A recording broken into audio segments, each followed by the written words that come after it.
Alright, on this video, it's kind of like a retake. For some reason, the audio didn't come out in the first video, whatever happened with that. So what I'm going to do, I'm just going to look at the chart. I'll kind of just kick it to you. But essentially, when I got to your fifth house basically told a story.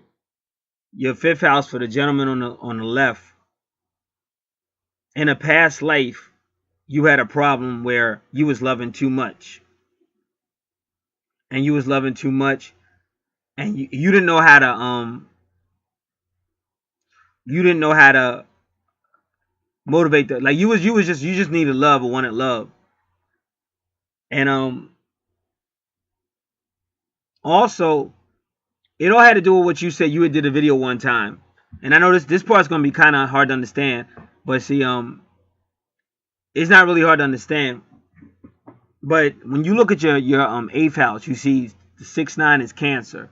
That little retrograde kind of guaranteed that either you was gonna have a problem with kids, or you was gonna have a problem even with females, which that might not be true, but they did say that you would have a problem with Dukes, because 6-9 rules your 4th house, and that's the moon rules Cancer. And the moon is a divine feminine, but Cancer is Imum Coeli in the 4th house. So it's family, education, ancestors, your vehicle, travel, land, and property is all in your 4th house.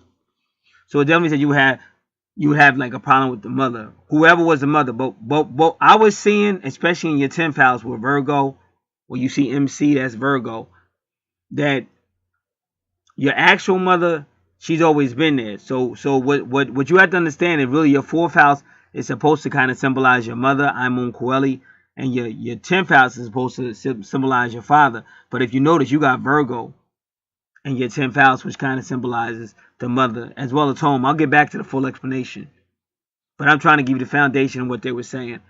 So even though that happened in this life, it may have happened in a past life as well. Who knows? But you had a strong desire to be in a relationship. Like you don't want to not be single.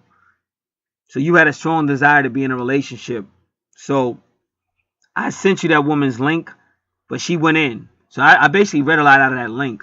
But basically she said that you would jump into a relationship kind of early, and that would damage it. And plus you don't know how to like let a person know. You know, like the based on what she wrote, and you can, click that link and read it yourself.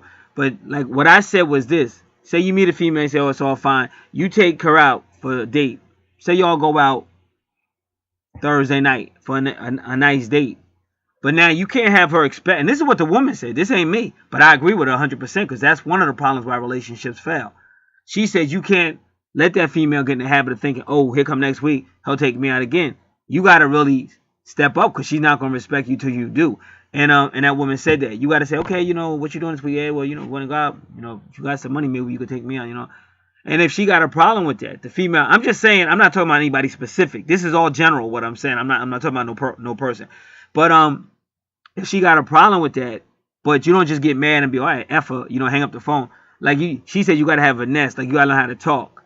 Like I'm just saying, if this is really going to be a relationship, it's me and you or whatever. So she might get off the phone and be like, I want him to take me out. I'm the woman. He should take me out again.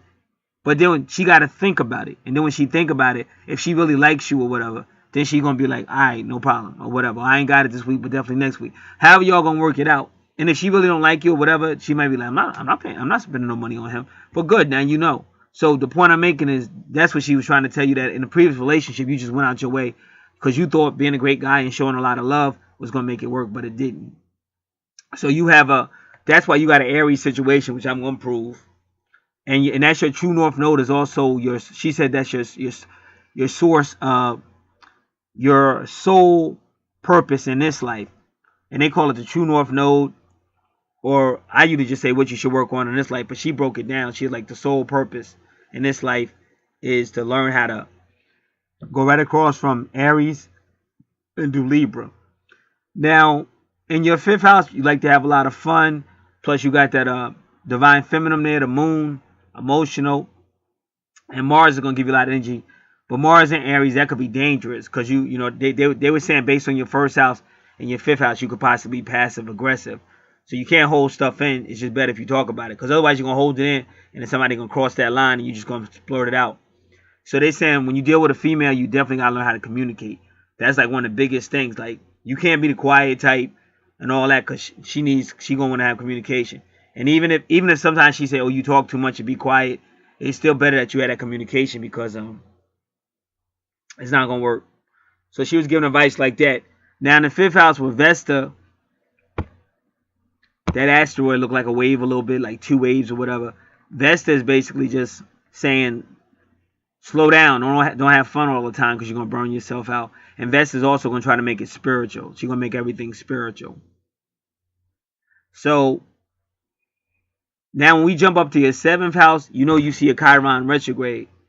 So if you know, because you really didn't have a lot of retrogrades, and I don't think your wife had a lot of retrogrades either, but you have Chiron retrograde because of the symbol pack in the past life, you kind of got hurt. Now, what happened was when you look at her Gemini, that's her 1st house. See how her 1st house is in Aries? The 1st house is run by Aries, and that's why you had some Aries issues. And she got the same thing. She got Mars as well and Vesta. So Vesta is trying to make sure y'all calm down because Vesta is trying to make y'all more spiritual. Like a spiritual. She works with Virgo. So she's trying to make y'all more spiritual by helping you calm down the Mars energy. Not to get so mad and things like that. But the 1st house basically shows a person who can kind of like be real curt. Like if she get mad, she can just like real short patience. Because that's Gemini. Gemini is like short trips and short journeys. But it's also communication. So obviously there was some type of Gemini communication thing that hurt you. And either in the past life or even in this life that you kind of carried it. So they're saying you have to, try to work on letting it go and communicating more. So now, your 1st house is run by Aries because like I said, you got Aries issues. And Sagittarius is outgoing, cultural. He wants to be out. He don't want nobody telling him what to do. Sagittarius want to go. Now, you got Uranus and Saturn. And they're saying at any given moment, especially whatever's going on above, could affect you. Like if Saturn is dominant, then you're going to be more like structured, more worrying about security and more worrying about like rules and regulations. But at the same time, you might get hit with Uranus and then you more like, oh, let's just go for it. Don't worry about it. Let's just go. So you got that going on. They conjunct each other. But they said for some reason it kind of helps you. It kind of helps you in your 1st house. Because it makes you not so rigid, which is Saturn. And it doesn't make you so ready to go all the time, which is Uranus.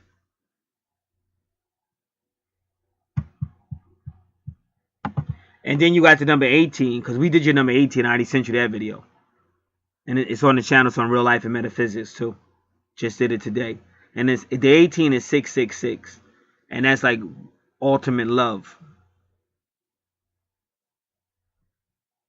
Then in your 2nd house, because Capricorn is big on your chart and her chart. But and then you got Venus in your 1st house too. So it's a lot of love, but it's based on and Sagittarius, because when you deal with like a twin flame relationship, Gemini is usually the early stages when there's a lot of immaturity. Like y'all be ready to break up, y'all be ready to separate and stuff like that. But when you get to Sagittarius, it's more like a little bit more mature.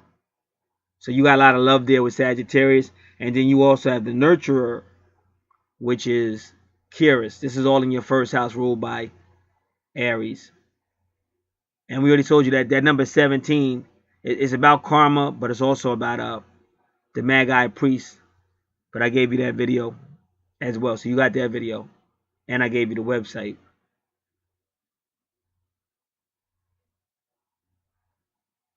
Now your 4th house, which is family, is actually a spiritual house. And you got Jupiter there too. Jupiter used to rule Pisces, but now Jupiter rules Sagittarius. So they're sharing all this energy. So basically your house is spiritual. And as long as they said as long as you stay positive, you really don't have to worry about expansion or love or even finances, because Jupiter is finances. But they said, but you got to stay spiritual. And then in your 3rd house is your sun sign Aquarius, but you're a real good creator. communicator. So you be really, they said your 5th house and your 3rd house, like you're very artistic, a real good writer, very creative. And then you have Juno, in your 2nd house too, with Juno in your 2nd house with Capricorn. And they're implying that this is the type of person who probably come up with his own business and things like that. And they say you're not the type, which I didn't agree, because some of the stuff they were saying I didn't agree with. Like they were saying because of Saturn in your 1st house, where you would be somewhat of a selfish person. I was like, he ain't selfish, not like that. I said, I guess it all depends on who's looking at him. I said he's not the selfish type, so I didn't agree with that. And then they said you wouldn't be the person that really want to work hard. Like you want to find a way without working hard. I said I don't believe that either. So, but I'm only going by what I seen online or whatever. But that was in your 4th house. So he's not the type that would really want to work hard, but he'll still get money if he stays spiritual and be positive, because people are gonna love you. They said people are gonna like you a lot.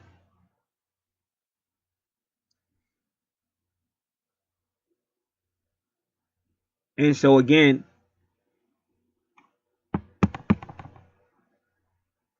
in your 10th house is Virgo.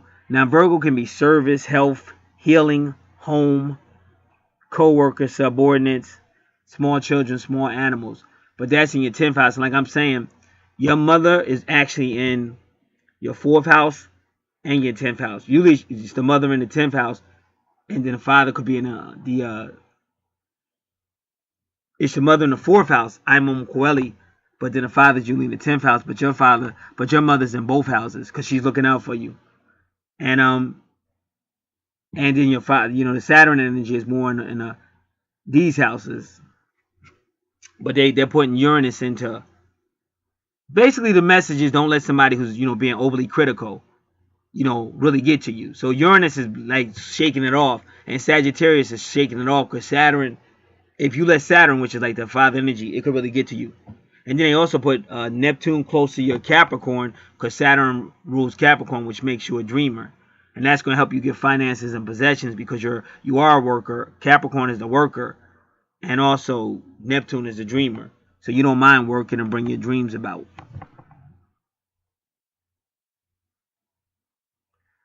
And then your 11th house, again, that's about learning how to work as a relationship. Because basically, you were the more quiet type according to the chart. But now your twin is more outgoing. So that's what the issue was. So if you notice, her 5th house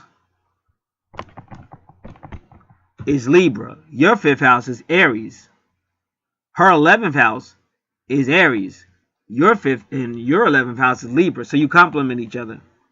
So where she wants you to go out more, it's going to be done, because that's the 11th house, friends and associates and things like that.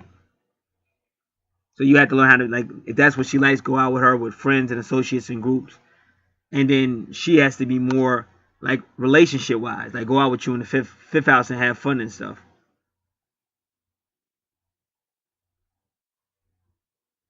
And they were just saying anything that's internal, like anything that has to do with Lilith, because Lilith is in your 8th house, and Lilith can be highly sexual. Now, whenever you see Cancer messing around with Scorpio or Pluto or the 8th house, that means it's soul families. You're dealing with soul families. In other words, some of the people that you're with in this life, you probably were with in a previous life. And then we already told you 17 can be about karma, but it's really about the Magi priest as well.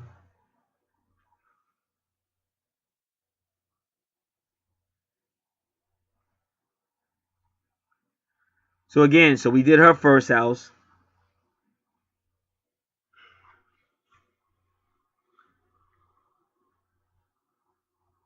And then her second house. See, because a lot of times the second house and the 8th house play the same role. So now whatever you're doing in the 8th house, because you may find, like I said, you keep seeing family. So you might come up with a way to have a family business, because the 8th house is about business too. And let me just repeat this, because this is really important. The 8th house is all about other people's property, other people's money, shared resources, life, death, birth, resurrection, regeneration, reincarnation. The eighth house is ruled by Scorpio, so it's going to be about sex. Scorpio and Pluto are both very powerful, transformation, but it can also be power struggles. Paranoia can be in the eighth house. The unknown is there, creepy cruelies, Halloween, alternative sciences, esoteric information, metaphysics, holistic healing, investigations. A person might be a manager for a group. That's in there too. You're managing groups. Secrets. Really mysterious and investigative research.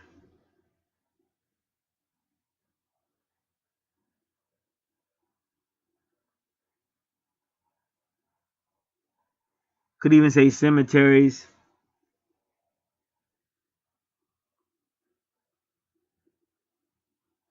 So I may have missed some. I don't know if I did, but that's mostly in the eighth house. Anything that have to do with the soul. So because of these things, you and her, well, we're going to talk about her too, but you and her both have gifts like psychic abilities, intuition.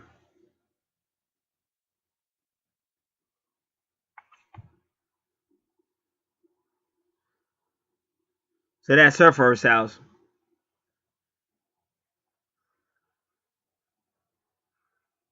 Investors there to say, well, don't be too quick to say something, or don't get mad really easy and say something to hurt feelings and things like that.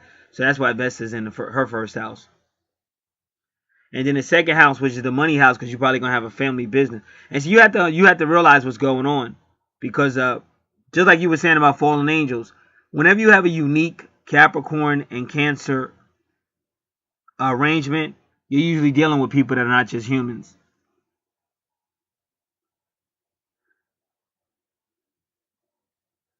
So now she's gonna make her money. One of the ways she's gonna make money is whatever you come up with in the eighth house, and it's gonna be healing for her too, because this is also sexual healing. The eighth house can be like soul. That's why you got the vertex cross, because that's already telling you you're gonna meet your twin, or your twin soul, or your soulmate in the eighth house. But the eighth house can be about sexual healing. So she's kind of valuing herself, because your second house is about money, possessions, and value. It's ruled by Taurus. So she's going to value herself by what goes on between you and her in the eighth house. And that's healing for her. And then in the third house, see, she got that Gemini, but see, she's a leader because Leo's there. Leo and Gemini base almost the same house, but it's all about communication, travel. Gemini is short-term travel, creativity, art, having fun, siblings, children, your environment. And she's a leader in doing that, and that's how she's going to make her money too. And then Pallas, that asteroid that looks like a little diamond and a cross, Pallas is going to help her see patterns and stuff.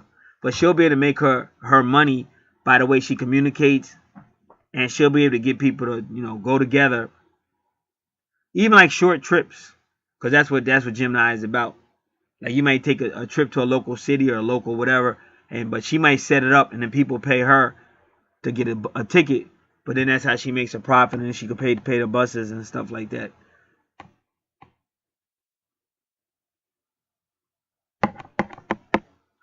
Then the fourth house, again, was all about healing, because Virgo rules the sixth house. And that's all about healing, but it's about the home too. And she's a good communicator with that. A lot of love in that area. And her sun is almost in Virgo, but it's closer to Libra.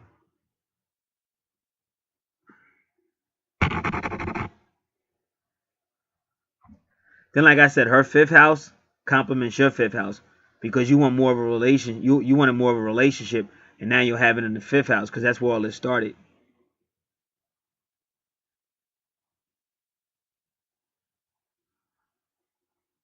So that's the universe working to make it more for everybody.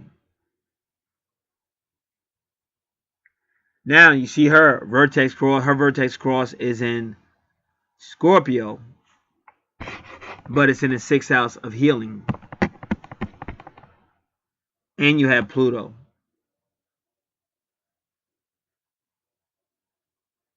So this is great change, great transformation, great power in the 6th house. And you see her 22 at Juno. You even see her 8,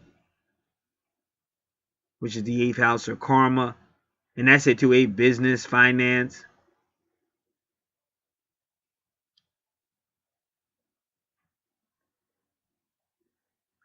So you could tell she would meet somebody in Juno, which would be have a lot of Scorpio energy or a lot of healing energy. So you might see Virgo,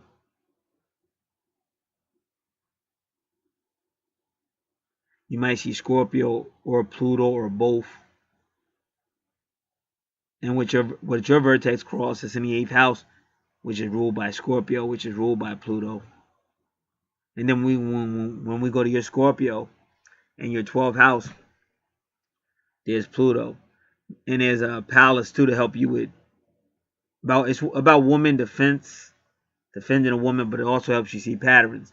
Now the 12th house is spiritual too, ruled by Pisces, but it's about karma, it's about endings.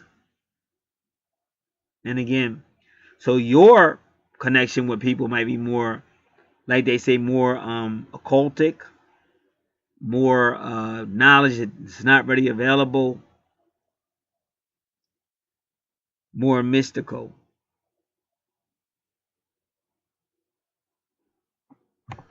And Neptune is going to work with your Pisces, because Neptune's about dreams and idealism. But Neptune's going to, wherever your Pisces is, and Pisces rules the 12th house. So that's, again, about dreams and mysticism, and just having dreams, esoteric information. And you both may have connections to other just like other people in other worlds. I don't know if that's the appropriate term, or if they're in this world or in other realms.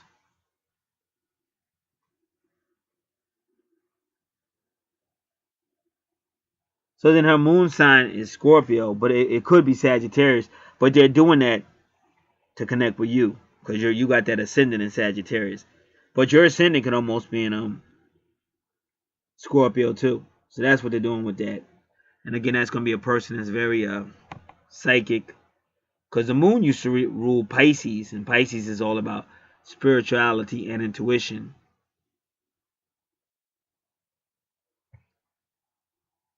And again, this is the 6th house, all about healing. Now, the 7th house, again, is relationships. But again, that Lilith is retrograde. So you have to be very careful, because you're dealing with a person that may not want to talk. And that could be dangerous, because Lilith won't talk until, like, they say, especially like your Lilith is in the 8th house. That's the house of, they say, sex.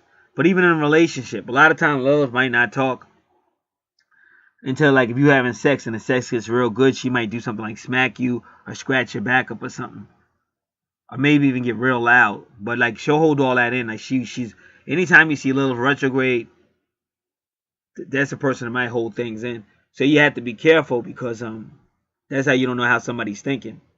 So that's why it's always good to try to get communication going.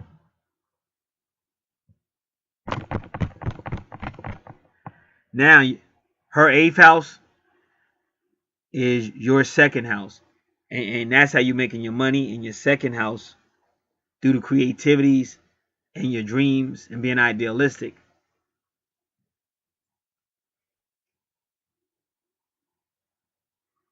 So now she's here,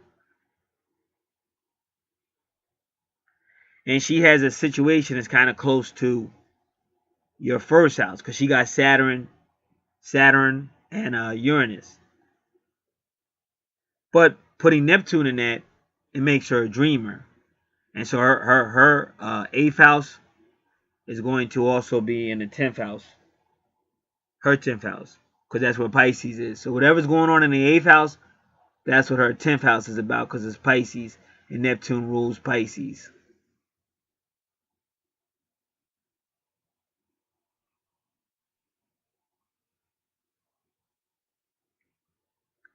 And the reason why they put Neptune in the middle. Also, Chiron, where you see her Chiron is in her second house. But in space, Chiron is in between Saturn and Uranus. So the universe knew what they were doing when they created your chart. Because they put Saturn and Uranus, they conjunct each other. But if you were to see it really in space, you would see Uranus in between them. So they did that for a reason.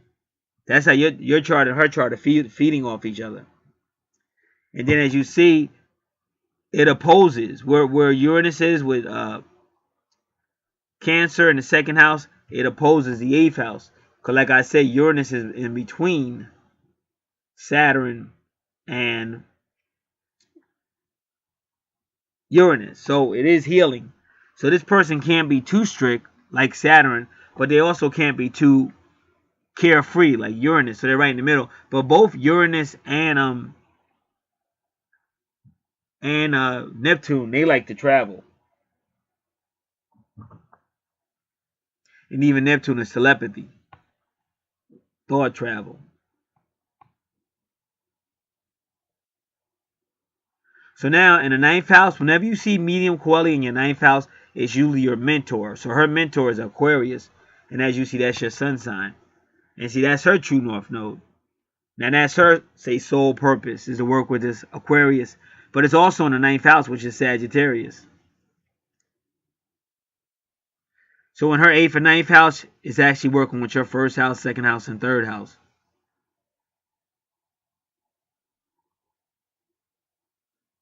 And then the 10th house is going to be something spiritual. Now, in both your 11 houses, you got part of fortune. All part of fortune does is magnify whatever there. So if it's Aries in the 11th house, it's going to be a real leader and get along good with people, a leader of people and things like that. That's what part of fortune does. And it amplifies it.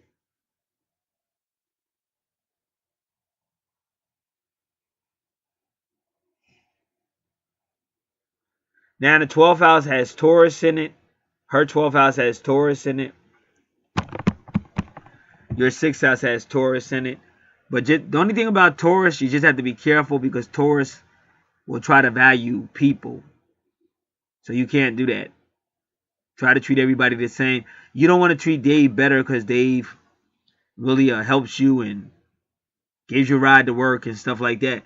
But then you see Ted, and you really don't even really want to speak to Ted because he's not of any value to you the way you feel. So you want to try to treat people the same. And Taurus in the 12th house can be kind of spiritual. This could be a spiritual leader.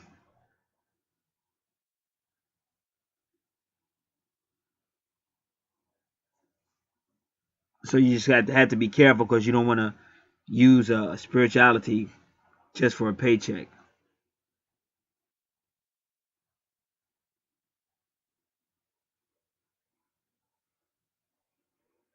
All right. So that should do it. Now let me see if she had any other numbers because we did the 18. And the 8 is always going to be the 8th house karma, like I said. So alrighty. Now, anybody listen, we got sales going on. You can check it out. There's a sale video, a new one just put up. You can check that out on Archangel Revelations and Prophecies 444. You can also contact me in the description box and also have the price list available as well. God bless.